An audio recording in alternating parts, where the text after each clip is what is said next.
Alright, you know the story. In the classical era of ancient Greece, 5th–4th century BCE, there were two dominant city-states, Athens and Sparta. They were rivals. They clashed and boom, that rivalry has echoed through history.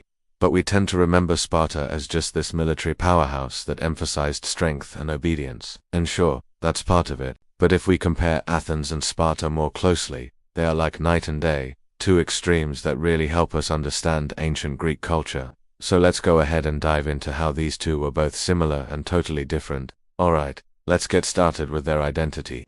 Athens and Sparta had almost entirely different mindsets. We can get a sense of this from their mottos. Athens was all about freedom and wisdom, whereas Sparta was like conquer or die. This kind of sets the tone for their values. For Athens, the focus was on individualism, art, philosophy, trade. For Sparta, it was collectivism, duty, discipline, war. The ideal citizen for Athens was educated, an orator, a thinker, what they called a kalos kagathos. And Sparta wanted fearless warriors who were part of this collective, this brotherhood of equals, which they called the homoios. And how did they get these people ready for their roles? Well, with their systems of government now both were considered revolutionary for their time. Athens developed the world's first direct democracy where male citizens could vote directly on laws. Officials were chosen by lot, meaning anyone could serve. Sparta wasn't a democracy, but historians debate whether it was an oligarchy or some kind of mixed system. They had dual kings with religious and military duties, 5 ephors elected to oversee the state, and a council of elders, the Gerousia, who advised them. Now the big difference was that while Athens had a lot of people participating in government, only about 20% of Sparta's population were citizens. And that's because Sparta was so focused on the military that they kept everyone else in their place. The Spartiates, the warrior elite, made up only 8% of Sparta's population. Then you had the Perioiko, the free non-citizens who could own property and do business. And then the Helots, the state-owned serfs who were enslaved. Actually, 90% of Sparta's population were Athens, on the other hand, had slaves to maybe 100,000 of them, but slavery didn't define their society like it did Sparta's. Now this is all just a precursor to what would happen next. When we look at population, we see another key difference.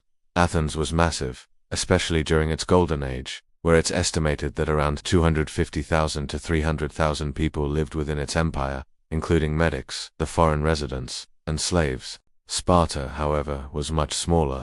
Only around 100,000 people lived there, and only 8,000 of those were citizens. So we can already see that Athens was more diverse. It had people from all over the Greek world and beyond living there. Sparta was a much more closed society. But what about education? How did Athens and Sparta prepare their young people for their ideals? Well, in Athens, boys were sent to school at age 7 to learn subjects like philosophy, music, and rhetoric, and they were accompanied by a pedagogos, a supervisor who also took care of their needs. Girls stayed home learning domestic skills. In Sparta, every boy's life changed at age 7 when they were taken from their families and placed under the agoge, the state-run educational system. They were trained to survive in the wilderness, to fight and be stealthy and cunning. And girls were trained in athletics so that they could bear strong children. Now, oddly enough, women in Sparta were probably freer than women anywhere else in the ancient world. They could own land, compete in sports, and speak publicly.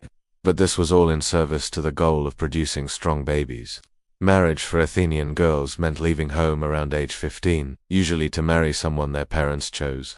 They would have a dowry, a sum of money or property that the family would give to the husband. Spartan girls stayed home longer, and Spartan men lived in barracks until age 30, husbands only then. And marriage was this whole dramatic affair with the wife being abducted by her future husband. Yeah, it's weird. Next, we have their economies. Again, Athens and Sparta were total opposites here.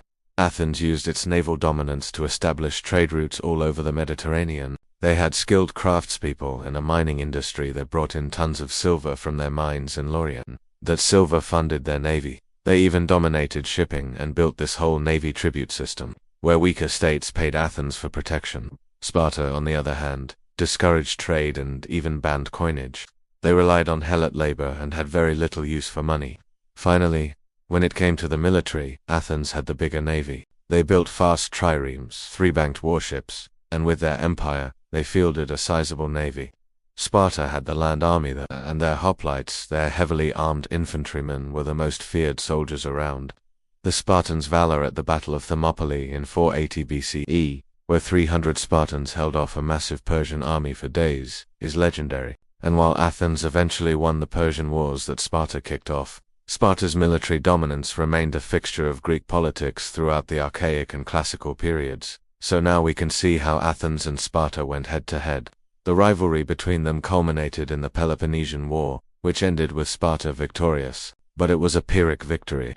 All the fighting weakened Sparta, and it's believed that their population declined by 2/3, but it was enough to keep Athens from dominating the Greek world. A few decades later, Sparta would lose to the Thebans at the Battle of Leuctra in 371 BCE, a defeat that stripped away Sparta's last bits of independence. Anyway, Athens and Sparta represent two completely different ways of life. One was open and philosophical, the other was austere and militaristic. Both shaped the ancient world in big ways, and both had their flaws. We think of Athens as this cradle of democracy, philosophy, and culture, but its democracy was limited to men, and despite its talk of freedom, it was imperialistic and warlike. Sparta, meanwhile, had this intense focus on discipline and strength, but it came at the cost of individual liberty and personal expression. They were complete opposites, yet they shared one common goal, trying to create the perfect Greek city-state. And in their rivalry we see the enduring questions about freedom and order, democracy and dictatorship, individualism and collectivism, questions that today seem painfully familiar. Okay, click here to keep reviewing, subscribe for more videos. Thanks for watching.